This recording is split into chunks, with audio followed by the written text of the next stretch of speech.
Okay, good morning, everyone. Hope you're all fine and that you had safe trips to your respective homes. So today we are going to start a topic on circular motion. If you recall very well, all along, we have been dealing with a situation where objects are moving in a straight line. And we said that that kind of motion is what is referred to as rectilinear motion. So today we just want to go a step further and see and try to explore how we deal with the kinetics as well as the dynamics of a situation where an object is moving in a circular path, where an object is following a circular trajectory. Okay, so this topic, I think you can find it as chapter 5 of that book that we are following by Douglas Jankoli. Okay, in this lecture or in this chapter particularly, we are going to consider a uniform circular motion. So what do we mean by uniform circular motion? We mean we have an object or we have a mass that is moving with a constant speed, which is moving with a constant speed in a circular path. And then since we know that the speed is constant, then we can say that the magnitude or the size of the velocity is a constant. It is not changing. Okay? But then even if the magnitude is not changing, the direction of the velocity is continually changing. See, we have a diagram here. So you have this mass that is following this circular path. It is moving in a circular path like that.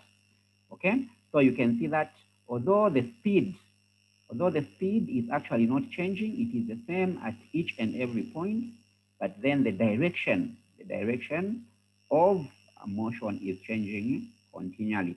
The other thing that you have to note is that at every given point, say, for instance, at this point, you find that the velocity will be a tangent. The velocity will be a tangent to the path. Okay, so we say that the velocity is always perpendicular to the radius. The velocity is always perpendicular to the radius.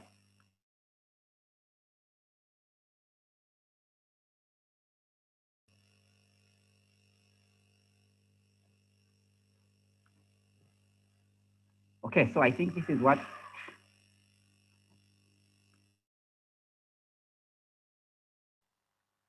Okay, so what we are saying is that since you see that although the speed is constant, the direction of of motion is always changing. What does it mean? It means that this object is actually accelerating. So an object that is moving in a circular path is actually accelerating. How do we know that? How do we know that? Remember from Newton's first law, what we had said was that um, as long as there is no net force that is acting on an object, then the object is going to continue moving in a straight line with a constant velocity. Remember, okay? And then we said that so if the object is not moving in a straight line, then we can definitely conclude that there is a force that is acting on it. And you remember from Newton's second law, it means that as long as we have a force that is acting, as long as you have a force that is acting, then there must be a corresponding acceleration. So just by virtue of this object changing the direction continually in this manner, then we know that the object is actually accelerating even though it is moving at a constant speed. Okay, so now we also know that basically an acceleration is the rate of change of velocity. It is actually given by, we say acceleration is just the change in velocity over the time that is taken. I think you remember this equation. So now in the next slide, we just want to see how can we compute, this acceleration, this special kind of acceleration where the object is actually moving with a constant speed, and then this acceleration just results from the change in the direction, in a direction. Okay, so consider this. Let us consider just a section of the motion. The object is moving from point A to point B. So the object is actually following this arc that is indicated by the length delta L. So the object is moving from point A to point B along this path. Okay, so now in the limit that the time is very, very small, in the limit that this delta t becomes infinitesimal, it becomes very, very, very small, then you find that we can draw a diagram that looks like this. So you can see that this arc length becomes very, very small. And what does it mean? It means that this point A and point B are almost overlapping. They're almost coming together. So in that particular case, then, because this distance is very, very small here, then we can draw a diagram that looks like this. You see, this is the velocity at point A. This is the velocity at point B. But since point A is almost the same as point B, we can actually draw a diagram that looks like this. So this is V1, which is velocity at point 1. This is V2, velocity at point 2. And then this is the angle that has been traversed. Okay, so now try to inspect this triangle that we have just drawn with the triangle that is here. You see, we also have a triangle here that, which has got a radius here and a radius here, and then an arc that has been traversed by this object. So what do you see if you compare this triangle and this triangle? You realize that from what you learned in high school, they are actually similar triangles. And since they are similar triangles, then you can make these, you can actually equate the ratio, the delta V, this is basically delta V, and then over V, the side length here, must be approximately equal to delta L. Delta L is the length here, and then over the radius. So we can make this relationship by virtue of this, these two triangles actually being similar. Okay, so we have already mentioned this point that as delta t approaches zero, it means that this delta theta, which is this angle here, also becomes very, very small. It approaches zero. And this point A here and the point B, they come very, very close together such that they are almost coinciding as in this diagram. Okay, so now if that is the case, then we can see if you inspect this delta V that is here, you realize that this delta V actually becomes almost perpendicular. This delta V becomes perpendicular to V there. And then what is the implication of that? What is the implication? Remember what we had said? We had said that this R, the R, which is the radius, is actually at right angles with this velocity. Remember, we had said that the velocity is tangential, is a tangent to the arc. So from the properties of angles that you learned in grade 11, the tangent is actually at right angles with the radius. So since this one is at right angles and this one is at right angles, what conclusion can you draw? You can draw the conclusion that this delta V here must be directed along, must be actually in the same direction as the radius. So we can realize that this delta V, which is actually the velocity is actually in the same direction as the radius. So we say that it is radially directed. It is radially directed. And now you also remember that this, the acceleration is actually nothing but the change in the velocity over the time taken. Okay, so since the time taken, the time is just a scalar, so it means that the acceleration vector will actually depend on the velocity vector here. And since the velocity vector is radial, it is actually in the radial direction, we conclude that the acceleration is also radial. Okay, so now let us try to calculate now also a formula. Now, what formula are we going to use? Here on this slide, we have established one important fact that when an object is moving in a circular path, then the acceleration is actually directed in a radial direction, meaning that it is directed towards the center along the radius of that circular path. Now, we want to now derive what is the formula that we can use for that radial acceleration. What is the formula that we can use for that radial acceleration? If you look at this, let us start from this relationship here that we had derived because of the similarity of the triangles. So we say that delta V over V is basically equal to delta L over R. And then if you make this delta V subject of the formula, simply by cross multiplication, try it on your own, then you find that the delta V will actually be given by this equation. All right, the delta V is given by this equation. Maybe let me just, okay, so sorry for that. We are actually on this slide here. Let me just turn off the camera.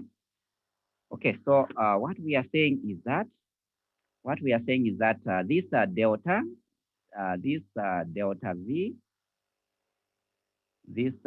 delta V is actually equal to V over R and then times delta L.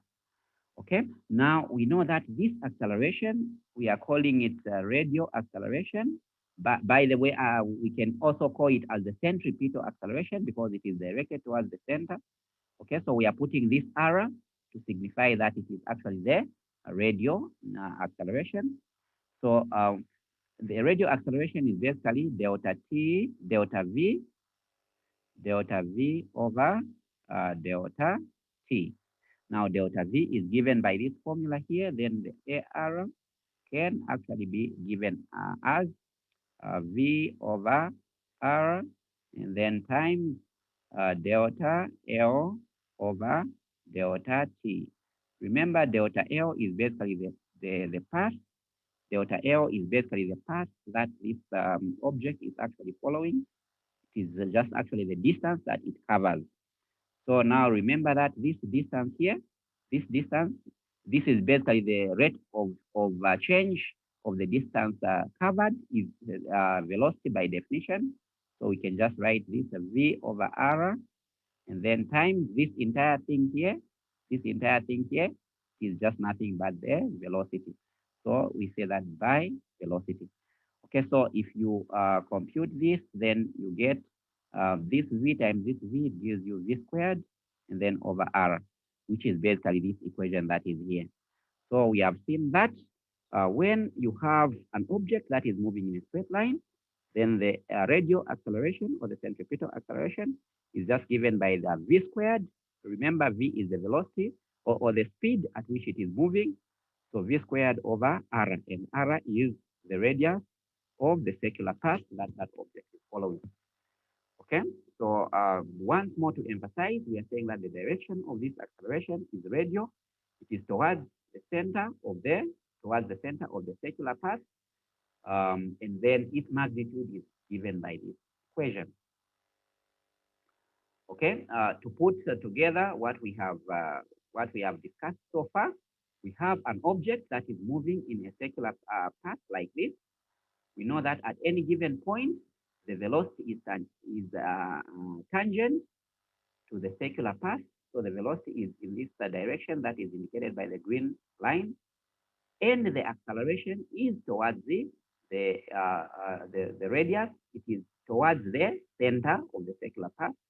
So the acceleration, we call it there. We can either call it the radial acceleration or the centripetal acceleration. So from this diagram, you can see that the acceleration is always at right angles with the velocity all the time. And the magnitude of the acceleration is given by this formula, where V is basically the speed at which the object is moving in this circular path, and R is nothing but the radius of the path.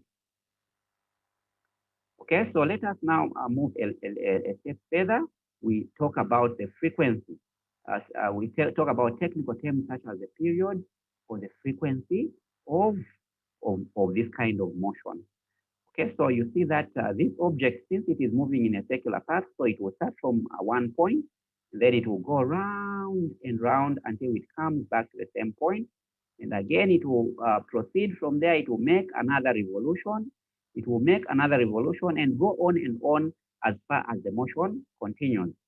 Okay, so when we talk about the period, by definition, the period is just the time that is taken for one revolution. That is to say, the time that is taken for the object to go round once, to take one round in the circular path.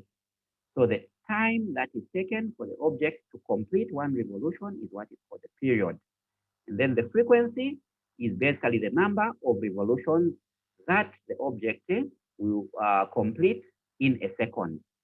Okay, so going by these two definitions that we have seen, then we can see that basically the period is just the reciprocal of the frequency. So we say that t, which is the period, is just equal to 1 over f, where f is the frequency.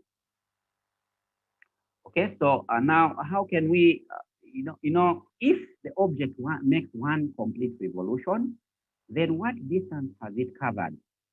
If the object makes one complete revolution, what distance has it covered?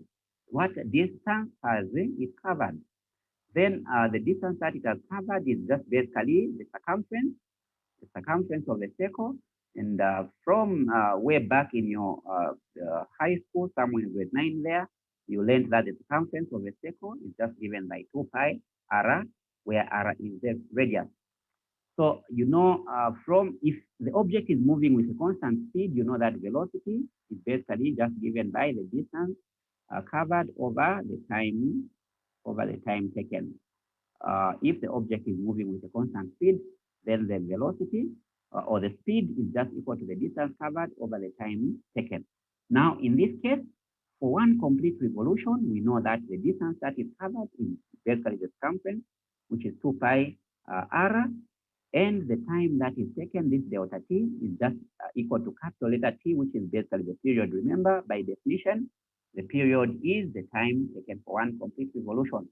So therefore, we can say that the velocity can just be given as 2 pi r over t. No, t is the period, r is the radius of the circle. So the velocity can be given as that. And since you know now that from the previous slide, we had seen that frequency, we had seen that this period is just nothing but 1 over frequency. So you could also write this equation in terms of frequency by just saying the velocity is 2 pi r f. Okay, 2 pi r f. So if you do that, then remember we had said that the radial acceleration or the centripetal acceleration is just given by v squared over r. So you can express the centripetal acceleration in terms of either the period or the frequency.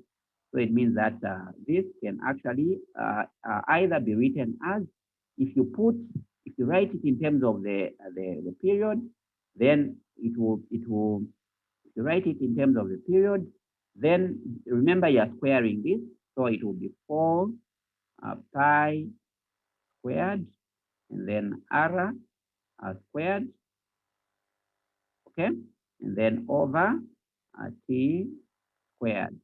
And then remember you also have okay, so over t squared.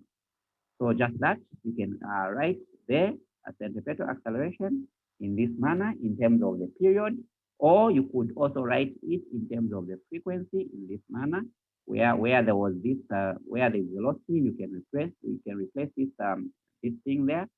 Then what you just have is 4 pi squared, and then r squared, and then f, and then over r.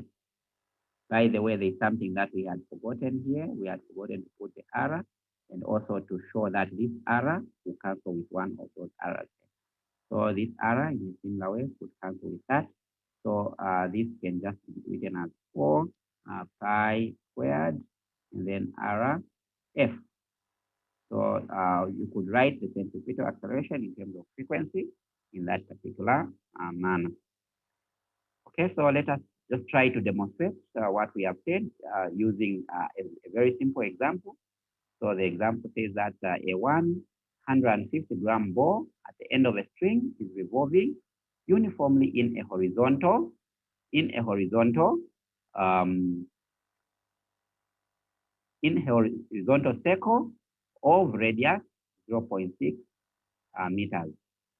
Okay, so the data, let us just try to present the data that we have been given. So we have been told that the radius is 0.600 meters. And then what else have we been given? We have been given the mass. This mass is 150 grams. You could express it in terms of kilograms, which I know that you can do it, but me, I'll just express it in grams. You'll be able to express it in kilograms. Okay, I'm sure if you express it in kilograms, it will just be 0.15 kg. Okay, and then the other thing that you have been told is that the ball makes 2.00 revolutions per second. Now, what is this that has been given? 2.00 revolutions per second. So if you look at it carefully, then you realize that this is nothing but a frequency because it gives the number of revolutions per second. So this is the frequency. So you could say frequency is just 2.00. We say that rev per second. Okay, revolutions per second. By the way, this revolutions per second, if you want, you could also express it in terms of Hz. You can say that the frequency is just 2.00 Hz. So the question is that calculate the centripetal acceleration. So here we just want to calculate the centripetal acceleration. This is a very, very simple. This is a very, very simple question. We know that centripetal acceleration, as we have already learned from the previous slide, is nothing but v squared over r. Okay. Now we need to express this. We need to express this in terms of the frequency because the frequency is what has been given. So we could write this r is just equal to, remember velocity, we said that the velocity was just 2 pi r f. If you remember from the previous slide here, the velocity could be written in terms of frequency by 2 pi r f. So this thing, I'm actually squaring it, then I divide by r. Then this centripetal acceleration could be written, if I square everything, then 4 pi squared, and then r squared, and then f squared over the r that is here. This r cancels with one of those. Then the centripetal acceleration or the radial acceleration just given 4 pi squared, and then r f squared. Okay, so this is basically my symbolic answer. So as long as I have the radius, which is 0.600 meters, I also have the frequency, which is 2.00 revolutions per second. I just put them here. Then I find centripetal acceleration. See that in this case, I didn't even need the mass. But as we see later, we are going to start talking about the centripetal force. In that particular case, since I'll be talking about a force, then I'll definitely need the mass. Okay, let me just go back a little bit. I think here I made a mistake. I should have put a square here, then also a square here, just a correction. Okay, so I hope this example has illustrated something on how you can actually solve some simple problems to do with calculation of the centripetal acceleration. Okay, the other example that we have is also a very simple example. We've been told that the moon's nearly circular orbit about the Earth has a radius of 384,000 kilometers and a period T of 27.3 days. Calculate the acceleration of the moon towards the Earth. So you realize that as the moon is orbiting around the Earth, it is actually following a circular path. It's actually orbiting around a circular path, so meaning that it is actually accelerating towards the Earth. and we can calculate this acceleration. But before we do that, let us try to present the data. What is the data that we have? So we have been given the radius. So this radius is expressed in kilometers, but I just want to express it in just want to express it in meters. So 1, 2, 3, 4, 5. Okay, plus the kilo, which is 3. Then I have I can just write 3.84 times 10 to the power 8 meters. So this is basically the radius. You just try to confirm 1, 2, 3, 4, 5, and then plus the 3 that comes from the kilometer. Then I have 10 to the power 8. So this is the basically the radius. And then the period here has been given as 27.3 days. Okay, so of course, you know that I want to express this in terms of seconds, so that I use the SI unit. You know, you can always convert this using the conversion factors that you know. So 7.3 days. And then the next thing that you want to do is to express, to find a relationship between days and hours. So you say that there are 24 hours in one day. Okay, so you write it in this way because you want these days to actually cancel out. So I'll set another conversion factor, the relationship between hours and minutes. And so the hours should be in the denominator because I want it to cancel out with that. So I'll say 60 minutes, 60 minutes per hour. And then again, I now want to convert into seconds. I want this minute to be actually cancelled out. So whatever I have here, I must have per minute. So I have 60 seconds per minute. So if I arrange it in this way, these minutes can cancel out, hours can actually cancel out, the days can cancel out. So it means that this period, it will just be written as 27.3 days.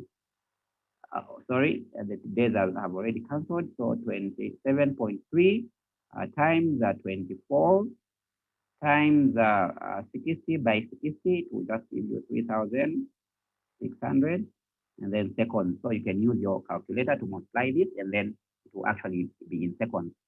And then from there, since I want to calculate the acceleration of the moon, so this will definitely be the radial acceleration. So it will just be given by v squared over r. Okay, now what do you know? You know the v can actually be expressed. The v can actually be expressed in terms of period because that's what you have. So this can actually be written as 2 pi r over t from one of the slides that we had just a couple of minutes earlier. So this v, you could replace it there. So then the centripetal acceleration, r, will just be equal to, remember the numerator over t, and then I'm squaring everything, and then the denominator was just basically r.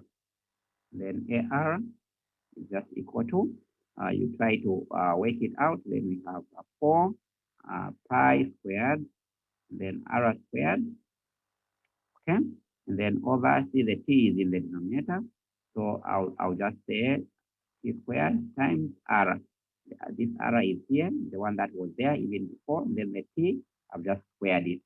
So as before, these two r's are cancelling out, then the radial acceleration, just 4 pi squared r over t squared. Okay, so this is my, so I know the radius, I know this r just has this value.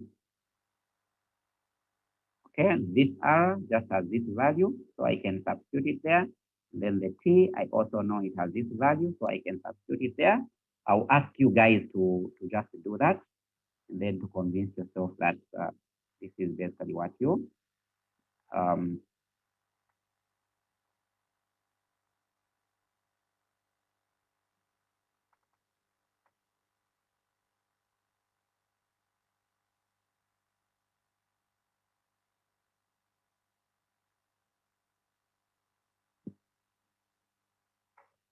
Okay, so basically that is how you solve, that is how you solve this problem.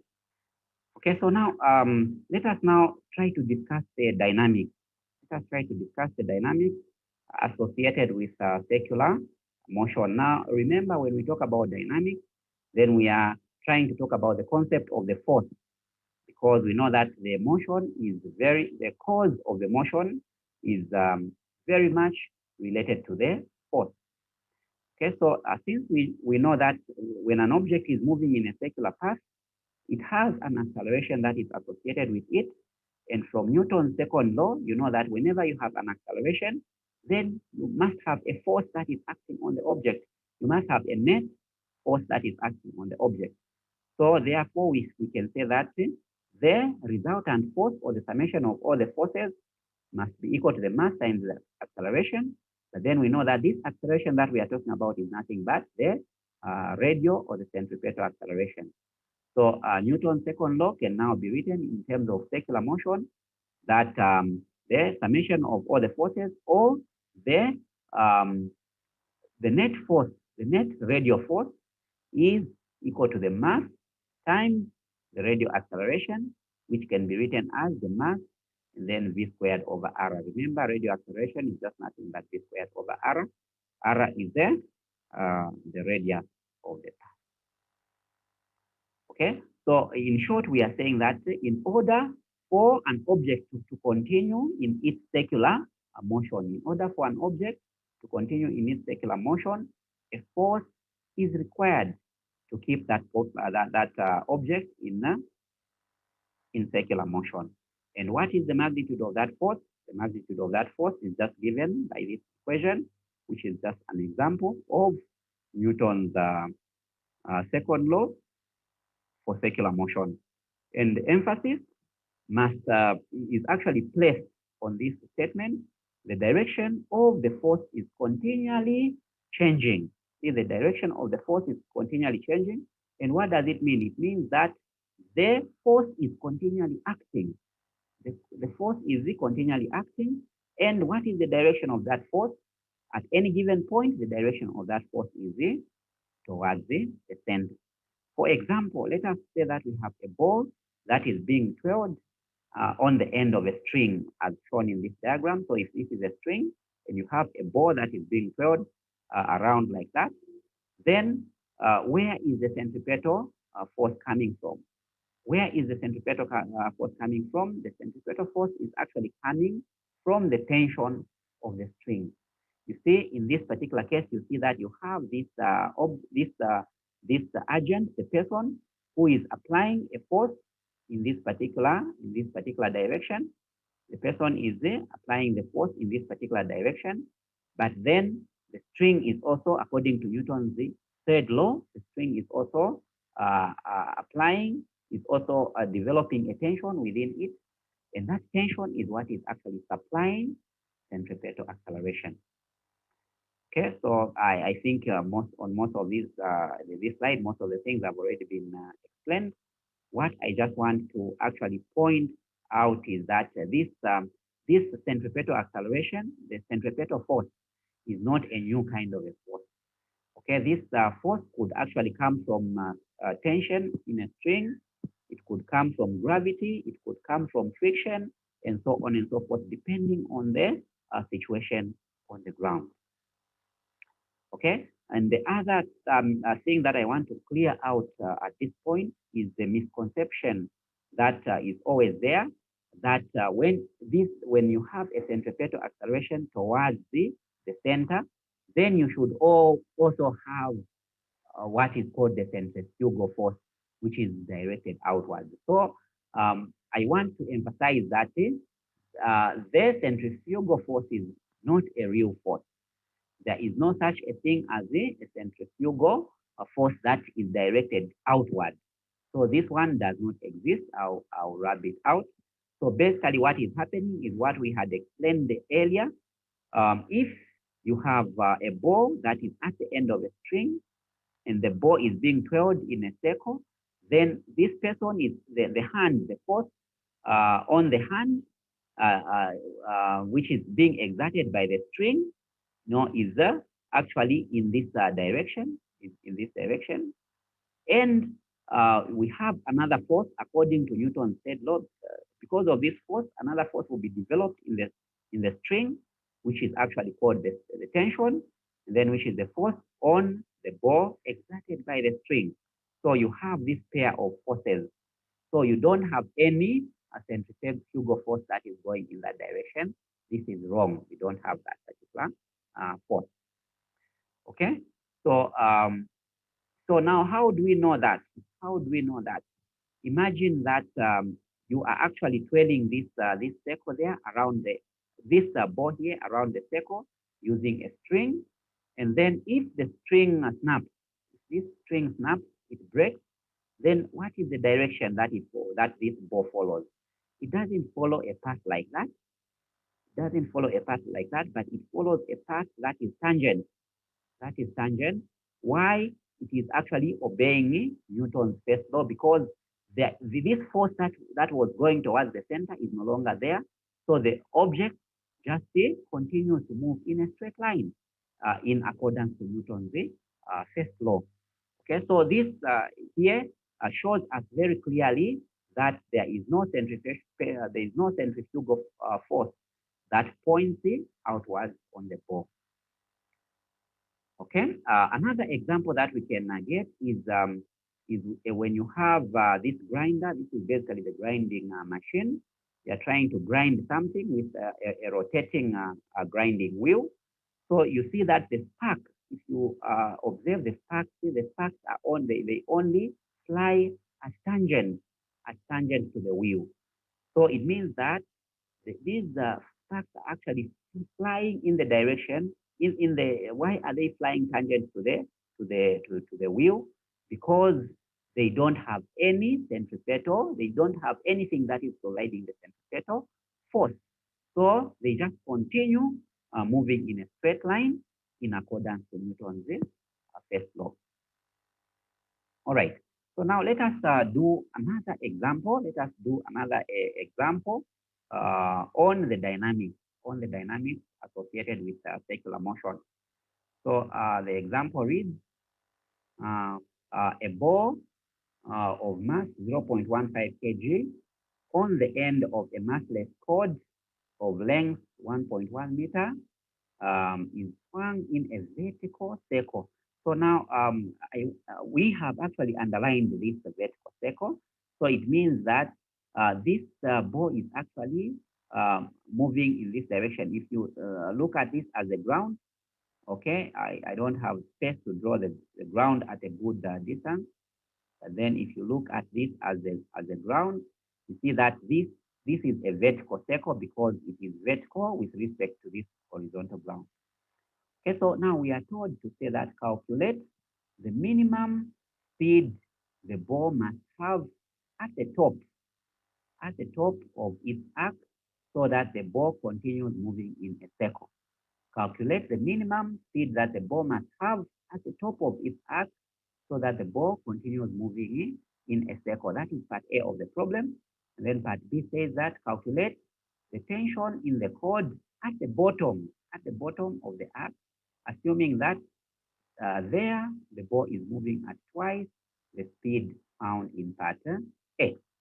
So let us try to do this together. As before, we are supposed to draw a free body diagram. We are supposed to draw a free body diagram of the representing all the forces that are acting on this object, which is the ball.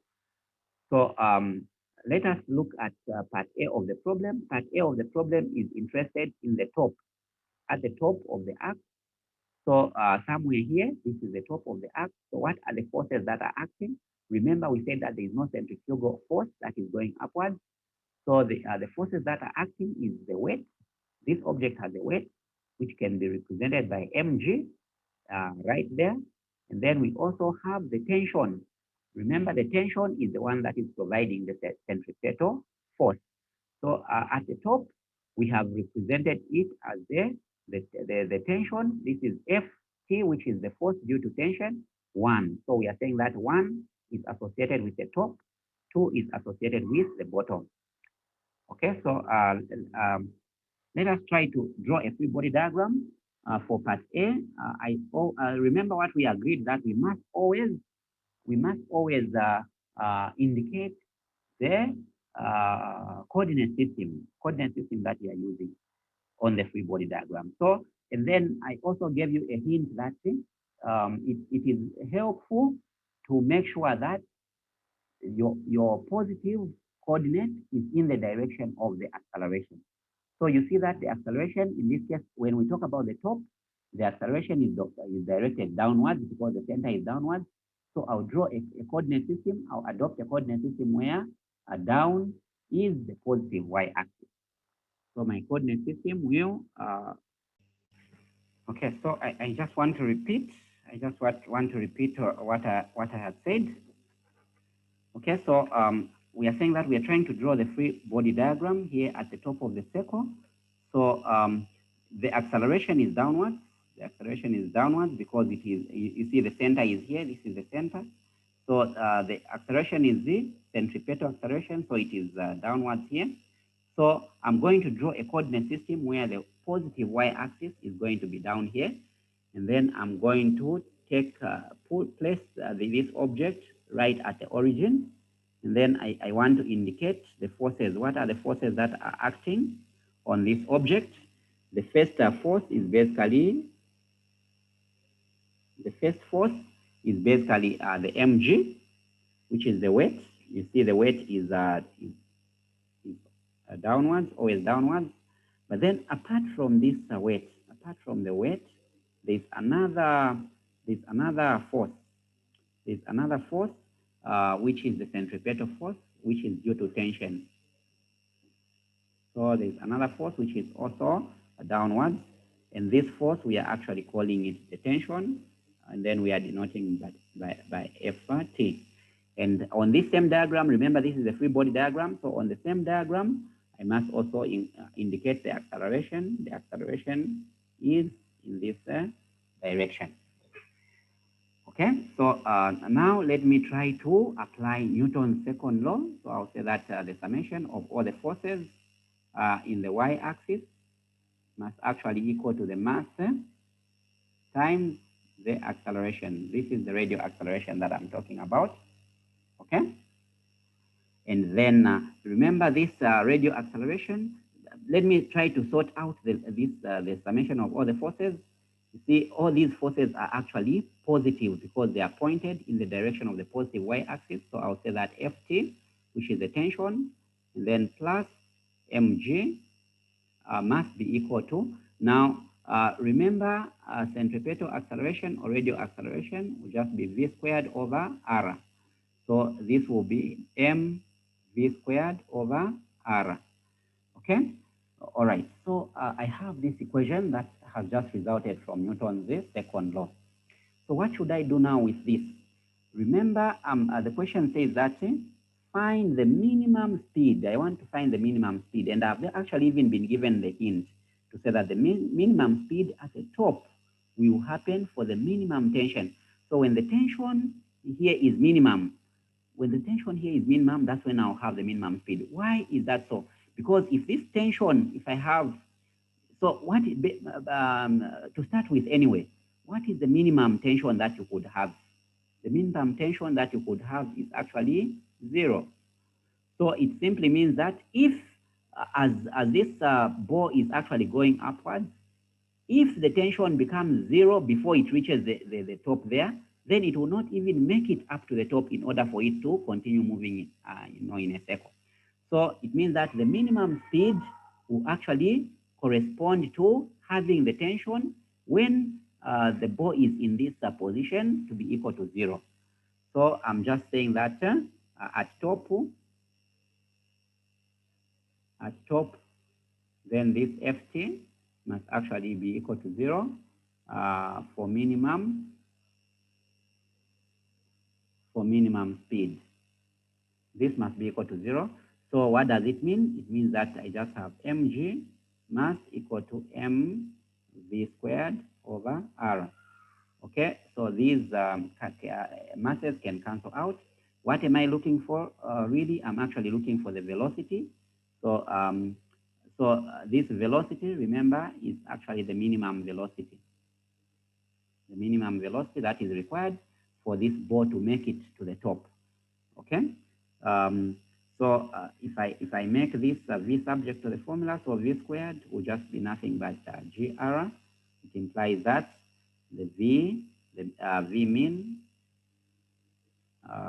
minimum velocity, it will just be the square root of gr. Okay, so you can actually compute this because what is your r? I think you have been given your r from the equation, which is 1.1 meters. So I shouldn't underline this. So r is 1.1 meters. So v mean, you can now substitute it there. So it's just a square root of 1.1 meters and 9.8 meters per second squared.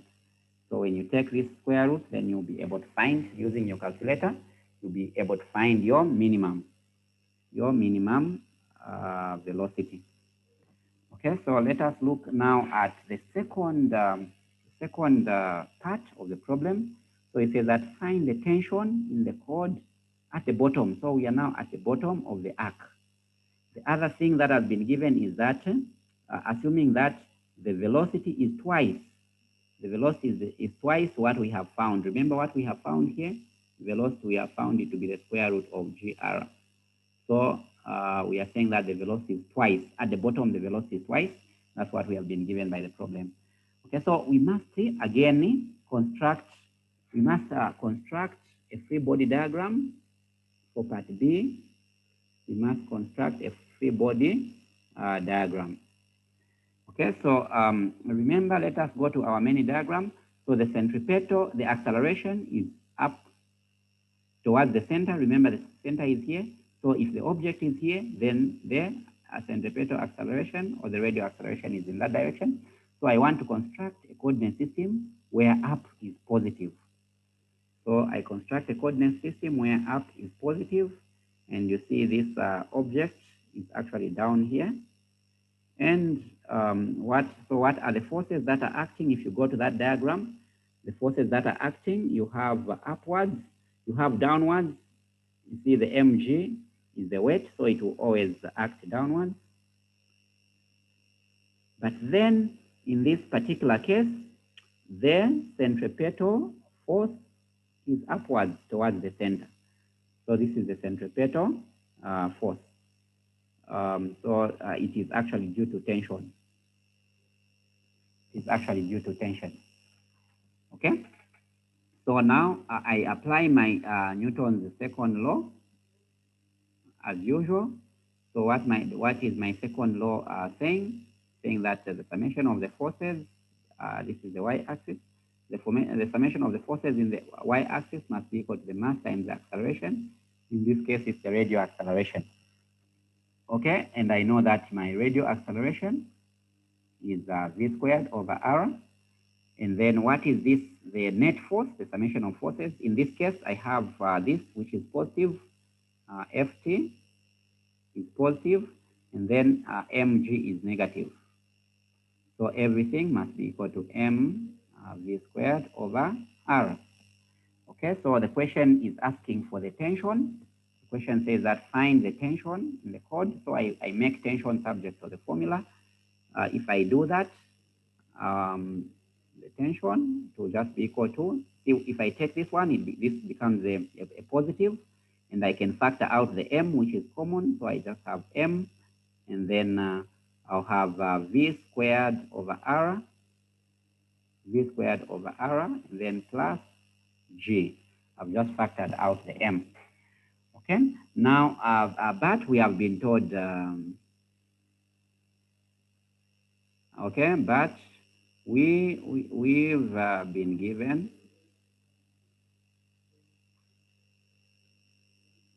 so we've been given that the velocity, this velocity is actually twice what we had found. So we are saying that this velocity is twice what we had found. What did we find? What we had found was this at the top. So twice G of R, what we had found at the top. Okay, so if I substitute where there is a V here, I put this guy here, then the tension will just be written as M, and then this V squared, I'm squaring this, so if I square this, it becomes 4. If I square this, I just remove the square root sign, so it will be GR, and then over R. See this thing here is just the square of this, okay, and then plus G, okay? So you see that this R can cancel out. So inside the brackets, I just have 4G plus G. These are like terms. So 4G plus G, it gives me 5G. So the tension force will just be equal to 5 mg. So just here, this is my symbolic answer here. Because I know the mass, I think the mass has been given in the problem as 0.15. 0.15 kg, that is the mass. And then I know the G, which is 9.8 meters per second squared. So with this, I can just plug them in the formula there, in this formula that I've derived, and then I find the tension at the bottom. So this is just how simple it can be. Okay. All right. So let us now look at the example. This is just a conceptual example.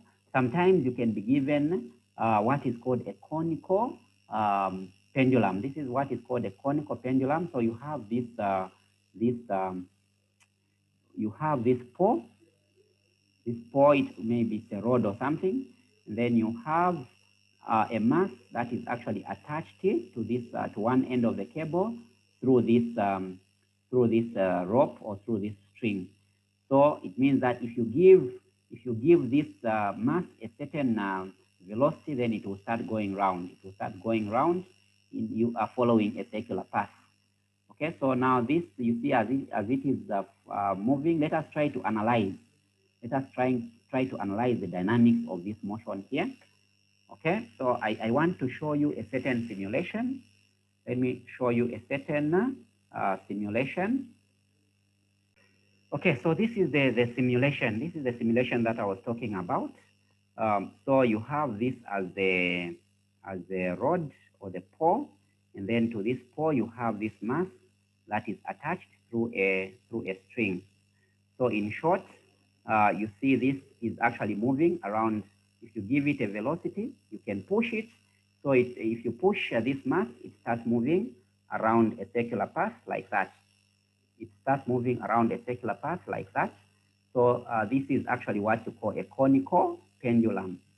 What you call a conical pendulum.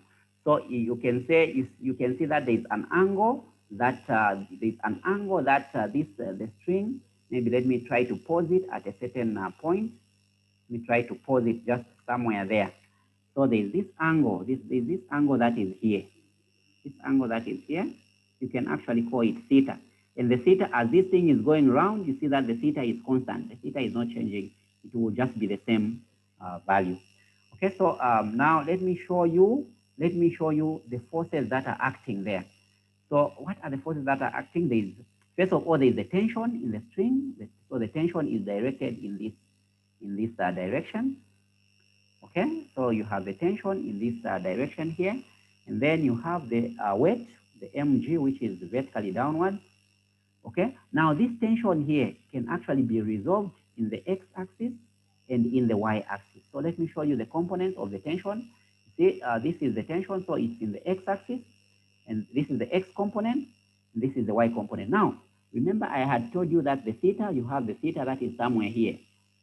So the theta that is somewhere here. So if you see this line here, with respect to this angle that you have, this line is actually the opposite. So that's why we are using the sign.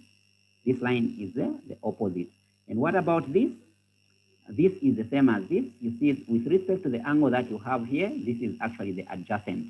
So that is why you are using the cosine. Just try to analyze it on your own and convince yourself. So as the object is moving, you see, so this is what is actually happening. This is the free body diagram. The mass is downwards, and then this there's this, the mass is downwards, and then you have the tension that can actually be resolved into components, the x component and the y component. So in this case, what we are going to do when we go to the slides is that we are going to apply now Newton's second law along the two components. So we will apply Newton's second law in the x-axis and also in the y-axis. So let us go back to our slides and do just that. Okay, so here we are. You see, this is the diagram that I was showing you. So this is the conical pendulum. There is this mass that is moving. Actually, it is actually moving in this direction. Okay, so we can actually draw a free body diagram of this mass here.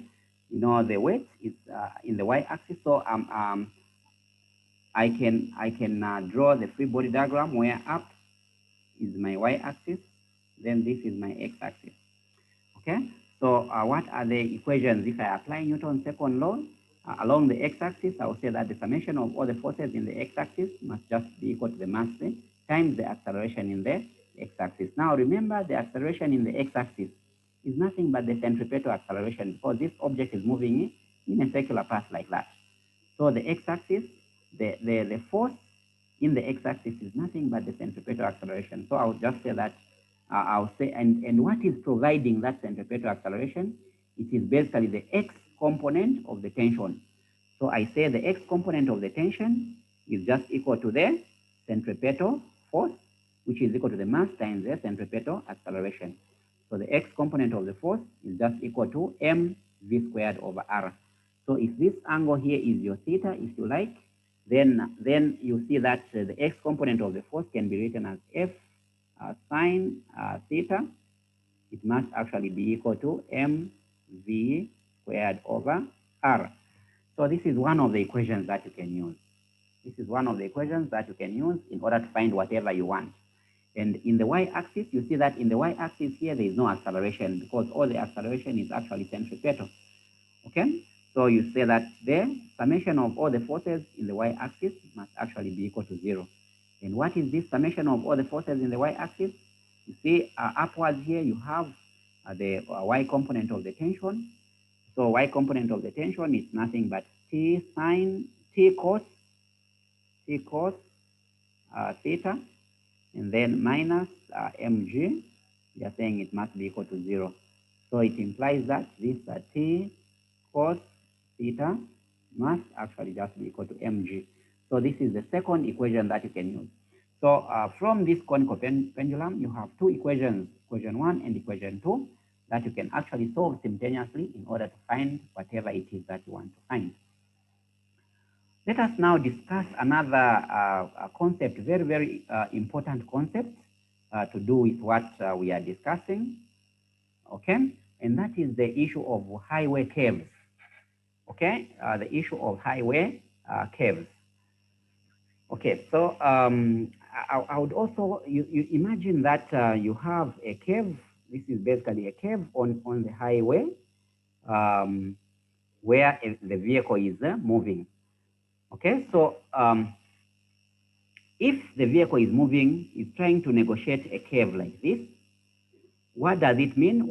It means that this vehicle is actually moving in a circular path where the radius of that path is actually the radius of this arc, the arc that is made by this curve in the highway. Okay, so it means that there must actually be a centripetal force that is actually associated with this vehicle, because it is actually moving in a circular path. And in this case, what is providing that centripetal force? What is providing the centripetal force is the static friction, the static frictional force between the tires of the vehicle and the road. That is what is supplying that centripetal force. Because, you know, if there is no friction, what do you expect? If there is no friction, then this car will actually slide. It will actually move. It will actually slide in this direction because of Newton's second law. It will go straight. So what is actually keeping it in its path is actually the friction. I have a simulation. I'm going to show you a simulation at a later stage where you are going to appreciate this point here when you're able to see what we are talking about in 3 dimensions. Okay, so the emphasis again is to say that there is never a centrifugal force. When this when this car is actually rounding a bend, you can't think of the centripetal force that is acting in this direction. We said that there is no such a thing. So we can only talk about the centrifugal force is not there. So we can only talk about the centripetal force in that direction. Okay, so let us analyze now the forces that are acting. You see, that this is basically the car. Now I want to look at it from this front view. So the front view, so that I draw a free body diagram. So the free body diagram, you know, this car is actually rounding, the center of the bend is in this direction. So we said that if the frictional force is the one that is supplying the centripetal, the frictional force is the one that is supplying the centripetal force. And then here downwards, we have the weight of the car, which is mg. And then upwards, we have the normal force, which is the force that is being provided by the rod on the car in order to support this car. Okay, so this is the free body diagram that you can actually, in order to see it properly, this is actually the top view of the car. If you want, you can call it a plan. So this is the rod. You see that this is the rod. It's making a bend. And then the frictional force is in this direction, which is the same direction as that. Now, from this, you can see that you have the weight, which is downwards. This is what we are trying to represent here. We have the normal force, which is upwards, which we are trying to represent there. So let us now do this problem that is here. We say that a car has a mass of 1,000 kg, and it rounds a curve on a flat road, of radius 500 meters at a constant speed of 14 meters per second, which is basically 50 kilometers per hour. So the question is that, will the car follow the curve or will it skid? Assume the pavement is dry. So assume part A, we are saying that dry pavement with a coefficient of static friction of this coefficient of static friction of 0.6. Okay, and then part B, we are saying that if the road is icy, then the static friction reduces to 0.25. So we want to find whether the car will follow the curve or it will skip in these two conditions. You see when the pavement or when the road is wet, then the friction becomes less. And then when the pavement is dry, the frictional force becomes more. The coefficient becomes more. Okay, so what do we do? Let us start. Actually, I'll just help you with the first part, and then the second part, I'm going to leave it as an exercise for you. I think you are going to basically do it in the same way as part A. I'm going to give you a lot of hints there. Okay, so let us solve part A. We draw the free body diagram. We've already seen the free body diagram. The free body diagram will look like this. I take up as my positive y, then I take right as my positive x. I'm putting this car at the origin here. Okay, and then what are the forces that are acting on it? What are the forces that are acting on it? I have this direction is the tension, it's the centripetal force. The centripetal force is actually provided by friction, by static friction. The centripetal force is actually provided by static friction in that direction. Remember, I don't have a centrifugal force in this direction, so I won't draw. I won't make a mistake of drawing that. And then the other thing is that the normal force is upwards. This is the normal force. I'm saying this is F normal. This is F normal. And then down here. Down here, I have what I'm going to draw in this color. I have the weight of the car, which is basically mg. which is mg. Okay, so if I apply second law, Newton's second law, I start with the x direction. So I'll say that the summation of forces in the x-axis must actually be equal to the mass times the acceleration in the x-axis. Remember, the acceleration in the x-axis is just equal to the centripetal acceleration. Maybe let me use r because we've been using r. And then we know that this is just equal to v squared over r. Remember, r is basically the radius of curvature of the curve. Okay, and then in the x-axis we only have one force, which is the frictional force. So we can say the frictional force is just basically equal to m v squared over r. Okay, now what is the frictional force? Remember, static friction, what we had learned before is just this times the normal force is equal to m v squared over r. Remember, I want to find, what do I want to find? I want to find this velocity. I want to find the velocity. This velocity here, it represents the minimum velocity that you can actually negotiate this curve without skidding. So if I find this v, I'm going to compare with this v, with the velocity with which the car was moving. Okay, if the car was moving with, if this v that I will find here, if this v that I'll find here is actually greater than this v that the car was moving at, then I'll say that the car will not skid because it is moving with a lower speed than that which is acceptable. But on the other hand, if the velocity that I find here is actually less than this velocity that the car is actually moving at, I'll say that this speed is too much. So if the driver is moving with this speed, then the car will actually slide. Okay, so now here I don't know this velocity, and then I also don't know the normal force. So it means that I will need to find another equation. Where do I get the other equation? It is in the y-axis. Okay, so the summation of forces in the y-axis, you see in the y-axis, what is the acceleration in the y-axis? It's equal to 0 because you see the centripetal acceleration is only in this direction.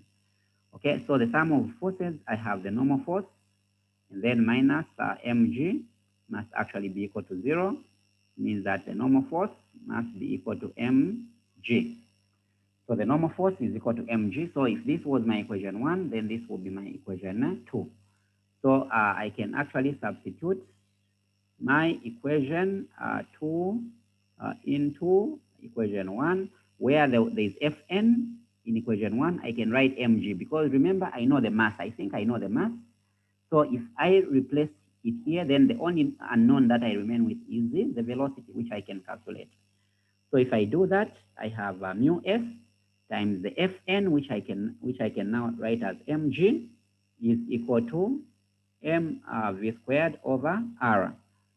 You can see the m's can cancel out, and if I make a v subject to the formula, then this v can just be written as mu s, and then times r times g, and then I take the square root. Okay, I take the square root. So I'm saying that this v, remember this is the acceptable velocity that I'm calculating. This is the minimum acceptable velocity that the car can move with and negotiate that bend without skidding. So I want to compute this and compare it with what the car was actually moving at and see whether it was over speeding and would be able to skid, or if it was just moving at a normal speed. So I'm saying that this is given by mu s times the g, and then times r. Okay, so this is actually the expression that you need. What is my mu s?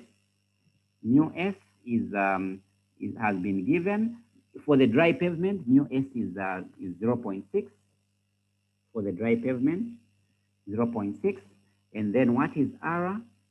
R has also been given as 50 meters. 50 meters, and you know the G is just 9.8. So the G is 9.8 meters per second squared. So you can actually put these numbers in this. Okay, so V is just equal to the square root 0.6, okay, times the G, which is 9.8 meters per second squared, and then times the R, which is 50 meters. Okay, and then you take the square root. Okay, so this is basically the information that is in part A. So if you compute this now with your calculator, then the velocity that you will get, just try it out and see whether you are getting this. I'm getting 17.1 meters per second. You know, I am looking for two significant figures, so this is just 17 meters per second. So now, what do you think? This velocity represents this velocity represents the minimum acceptable velocity. This represents the minimum acceptable. Okay, let me just say that again. The velocity, you see this, we have a scenario where the car is actually trying to round a bend like this. So what is keeping it on this track is friction. Okay, so if it moves with a velocity that is bigger than a certain threshold, then it will skid. But then as long as the velocity is lower than that threshold that you have actually found, then the car will not skid. Okay, so now this velocity that you have actually computed, the one that is the maximum velocity that is actually the maximum velocity that you can have in order for the friction to be sufficient is 17. Okay, then the car was actually moving at a velocity of 14. So what would you say? You see that this 14 is actually less than what is allowed at that particular point. Okay, so it means that the car was moving at a lower velocity than the velocity that is allowed, the velocity that is allowed in order for it to negotiate that particular bend. Okay, so what does it mean? It means it simply means that since this V that we have found is actually greater than the 14 meters per second, what does it imply?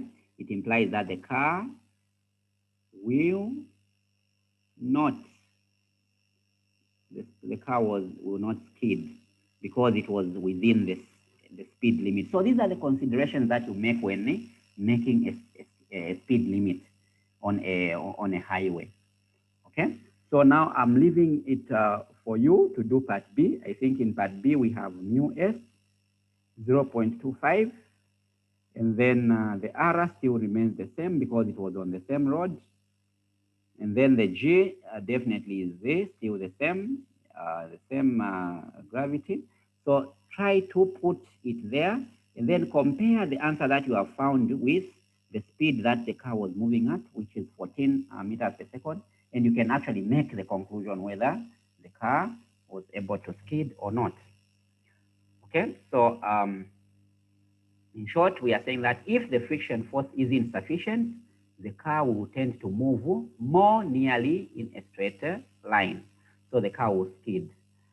All right. So, and then as long as the tires don't slip, the friction is static. That is a very important point. You may have noticed in this that we are using the static, coefficient of friction. So, as long as the tires don't slip, means there is no skidding. The reason why we are using static friction is that there is no skidding. So we can only use this static friction if there is no skidding. So if the tires start to slip, then the friction that is responsible is the kinetic friction. So this kinetic friction is it is actually a disadvantage in two ways. The first way is that the kinetic friction force is smaller that I think we had seen when we were looking at the frictional forces, we saw that the coefficient of kinetic friction was actually smaller than the static friction. So it means that once the car starts skidding, it simply means that the frictional force actually even reduces further. It means that it can actually continue. It is easier for it to skid even the more.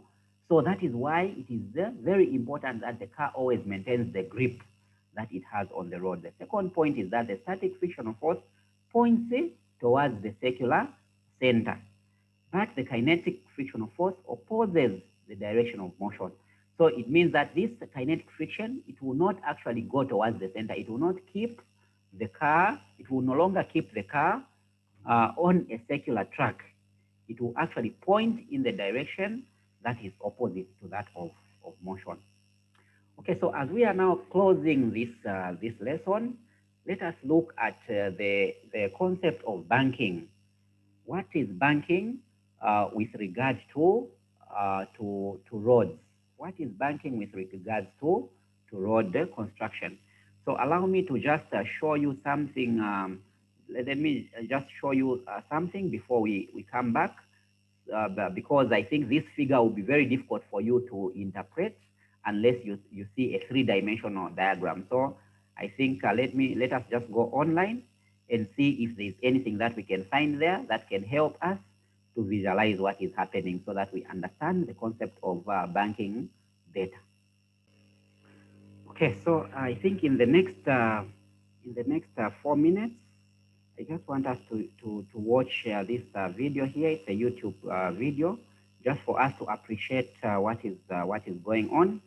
So this video, it has to do with with banking on roads, but then it will start with what we have discussed even before. It will talk about the kind of forces that are acting even when the car is moving on a flat road. Okay, so let us go ahead and view this video. 01. Objective: to understand the role of friction at circular turnings and banked roads. Maximum allowed speed while taking a turn. When a car takes a turn, each curvilinear section of the turn can be approximated to be an arc of a circle with a certain radius. A centripetal force must act towards the center of the arc to enable the vehicle to move along it. This centripetal force is provided by the static friction of the surface the car is moving on. The normal force N balances the weight of the car mg. If the coefficient of static friction is mu, the maximum frictional force which can act towards the center of the arc is mu mg.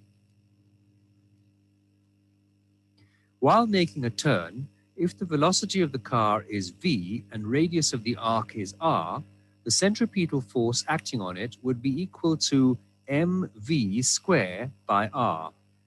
For the car to make a safe turn, the required centripetal force should be within the limit of static friction, which implies that the velocity of the car should be such that it satisfies the relation mv square by r is less than or equal to mu mg. In other words, v should be less than or equal to the limiting value root over mu rg. Okay, so I think I just want to explain something just for those who didn't understand what we were doing in the previous problem. So if you remember very well, this V is equal to mu Rg is what we had found in that formula. And then this mu, by the way, it is actually mu S, it's the coefficient of static friction. So as it has been ably explained in this video, so you see that if the car is actually rounding a bend, it must actually move with a velocity. The velocity of the car must actually be less than this value that has been given there. Okay, so you saw from the previous question that we were solving, if you calculated the mu Rg here, we were finding on the dry road, I think we found the answer to be around 17 meters per second. So this is the maximum allowed, this is the maximum velocity that can be allowed by friction, okay? But then the car itself was moving at a speed of 14 meters per second. So you can see that that 14 is actually less than what we had computed with the 17. So that is why our conclusion was that the car will not skid. But if you go on to the next part of that question, which is part B, and then you compute in part B this mu, I think we had it to be about 0.25. If you calculate it very well in that particular problem, you're going to realize that it is about it's going to give you about 11 meters per second. Now you see that that 11 is actually 11 is what you have calculated for this. But the car was actually moving at 14. It means that the velocity of the car was higher than the maximum that was expected, which is actually 11 if the tarmac, if the road was wet. Okay, so I think with that explanation, let us proceed to RG. If the car moves with a velocity greater than the limiting value, it skids away from the center. Banking of roads. We cannot always rely on friction as it depends on external factors such as rain or frost, which significantly decreases the value of static friction. To avoid skidding of vehicles at turns, the outer edge of the road is raised up, which is called banking. Suppose surface of the road at a turn makes an angle theta with the horizontal surface.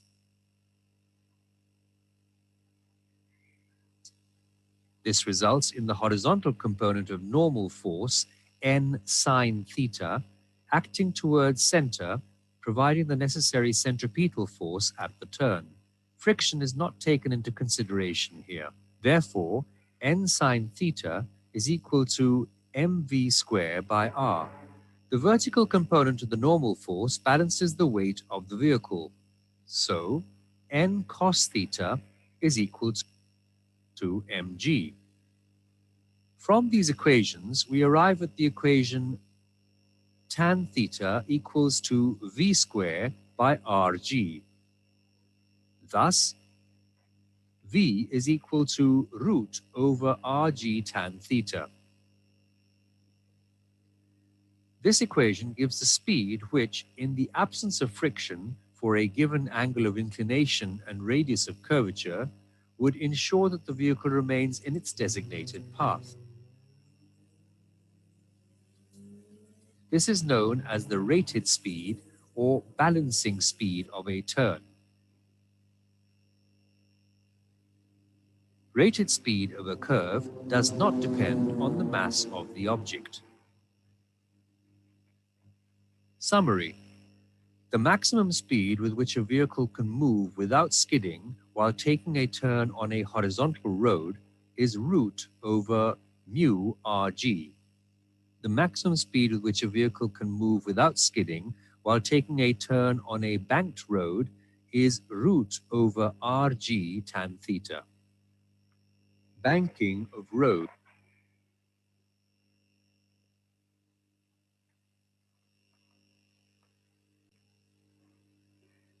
Okay, so I think from the explanation of that, the video that we just saw on YouTube, the explanations were very, very clear, and I'm sure it has given you a picture of what it means when we say that the road or the highway is banked.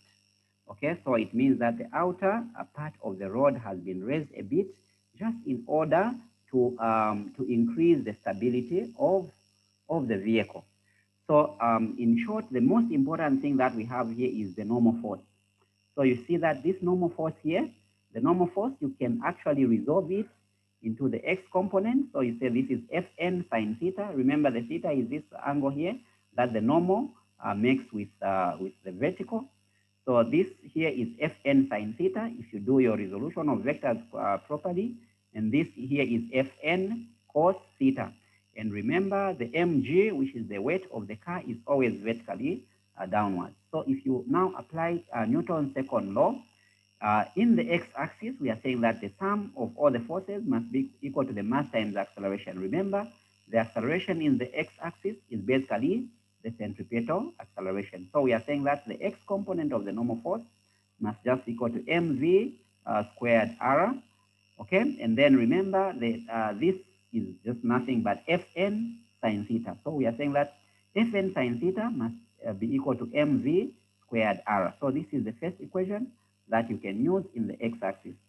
In the y-axis, you know that there is no acceleration because all the acceleration is in the centripetal acceleration in the x component.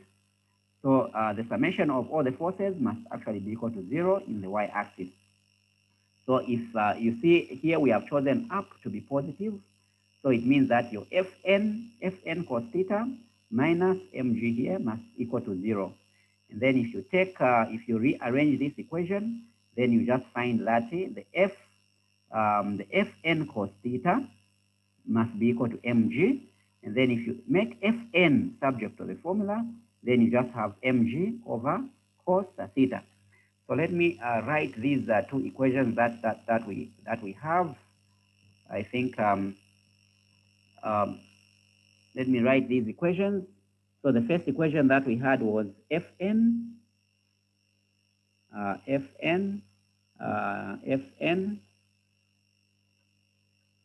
sine theta was equal to mv squared over r. Okay, and then the second equation that we have is Fn is just nothing but mg over cos theta. So let us substitute. This is our equation 1. This is our equation 2. So let us substitute this equation 2 into equation 1, where there is Fn here. If we write this entire thing, then what do we get? We have where there's Fn, I'm going to write mg, and then there's this sine theta that was already here, and then I'm going to say over cos theta. We say that it must be equal to mv squared over r. So from your trigonometry in mathematics, you learned about this identity, sine theta over cos theta. So it's just mg tan theta is just equal to mv squared over r. So this m can cancel out on both sides, and then you can actually divide both sides of the equation by g. Then you find tan theta is just equal to v squared over r. So you find this is what is called the banking angle. So if you have, it means that this is the angle as explained in that video. Basically, this is the angle at which the rod should be banked in order for it, if there was no friction at all on the road, then the car will still be able to negotiate that curve with a velocity of v without it sliding. Okay, so we have a question here. We have a question about the banking angle. It says that for a car traveling with a speed v around a curve of radius r, find a formula for the angle theta at which a rod should be banked so that no friction is required. So I think this formula is already what we have calculated. I think we have already calculated this formula. You can follow the steps. We have already answered this part of the question. And then the second part of the question is calculate this angle for an express off-ramp curve of radius r equals 50 meters at a design speed of 14 meters per second. So since we had already said that this tan theta must be equal to v squared over rg, remember? So it means that in this case, the v has been given already as 14 meters per second. You can put it in this equation. The r has been given as 50 meters, so you can put it there. The g is a constant. So it means that you know everything. Then you can simply calculate the theta by taking the tan inverse of whatever values that you have. And then I'm sure you can do that on your own. If you do that, you find that that angle is only about 22 degrees. So some of these things will be very, very important for most of you guys.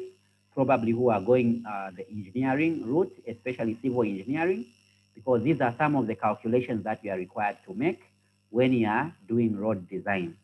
Okay, in order so that you make sure that you are able to determine the speed limits. You must even be able to recommend the speed limits for the roads that you have constructed.